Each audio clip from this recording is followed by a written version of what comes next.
얼마 전 세계 각국을 놀랍게 하고 그리고 우리나라를 아주 부끄럽게 하는 청와대 대변인 윤창중 씨의 사건이 났을 때 많은 사람들이 실망하고 힘들어했습니다.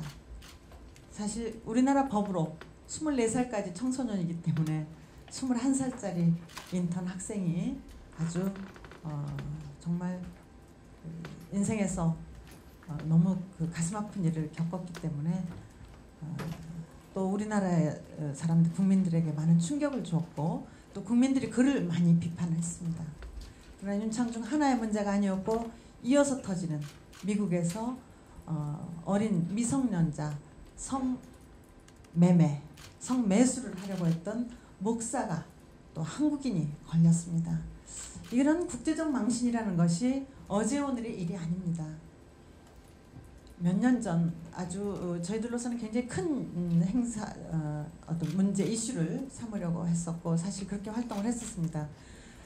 태평양의 아주 작은 남태평양의 작은 섬 키리바시 전 인구가 6만 명밖에 되지 않는 작은 섬에 우리나라 선원들이 가서 미성년자 16살, 15살, 17살 먹은 어린 아이들을 임신을 하게 하고 사랑한다는 그런 미끼에서 한국에 데려올 것처럼 이런 식으로 아이를 놓고 그 많은 아이들이 낳은 아이들의 이름을 꼬레꼬레아라고, 꼬레아가 뭔지 여러분 잘 아시지 않습니까?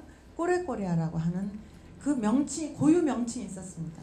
이것을 세계 엑팟 회의에서 그리고 유니세프에서 이 문제를 삼겠다고 한국에 엄포를 놓고 문제를 제기하고 그랬음에도 불구하고 한국에서 정부에서 이걸 나서주지 못했기 때문에 결국 좋은 결과를 보지 못했습니다. 잠시 중단하는 거 있었지만은 여전히 우리들 감시가 또 느슨해지니까 또다시 그런 일이 계속되고 있습니다. 그때 당시에도 키리바시에 탁틴 내려가서 조사를 했었고 그리고 필리핀 문제도 몇 년 전에 가서 조사를 했었습니다. 그런데도 전혀 좋아지지 않고 오히려 확대되고 있는 이런 문제점이었습니다. 코피노, 필리핀 여성과 한국 남성 사이에 낳은 아이들입니다. 이들을 직접 제 눈으로 보기 위해서 한번 같이 갔었습니다. 그들이 살고 있는 모습은 너무나 비참했고 우리 한국의 국격이라는 것을 정치인들, 정부 그리고 수많은 사람들이 대한민국 사람이라는 것을 자부하고 있는 이런 사람들이 한국의 국격을 논하고 있지만은 야금야금 한국의 남성들이 어려운 후진국에 가서 국격을 좀먹고 있는 모습들을 목격할 수밖에 없었고 우리들이 피가 흐르는 그 어린아이들이 시궁창에서 살고 있는 모습을 확인했습니다. 우리는 그들을 그대로 둘 수 없고 그리고 또 계속해서 지금도 그 일이 벌어지고 있다는 것입니다.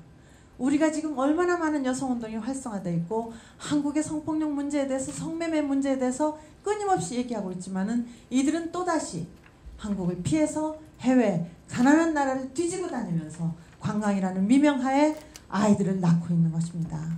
이것은 필리핀에서만이 아닙니다. 세계 각국에서 있었습니다. 저희들이 출장 가서 인도네시아에 갔는데 인도네시아 국회에 있을 때 대사관에서 그 인도네시아에서 활동하고 있는 한국 여성들을 같이 식사를 할 수 있도록 해줬는데 그들이 그날 낮에 자원봉사 활동하고 온 데가 어디냐면은 인도네시아에 그 파견 나가 있는 공장이나 기업에 나가 있는 그 직원들이 현지처처럼 아이들을 두고 그리고 살다가 어느 날 갑자기 도망가 버리는 것입니다. 그래서 그 여성들과 아이들을 위한 뒷바라지를 한국의 여성들이 하고 있었습니다. 이것은 필리핀에만 있는 모습이 아니라는 것입니다.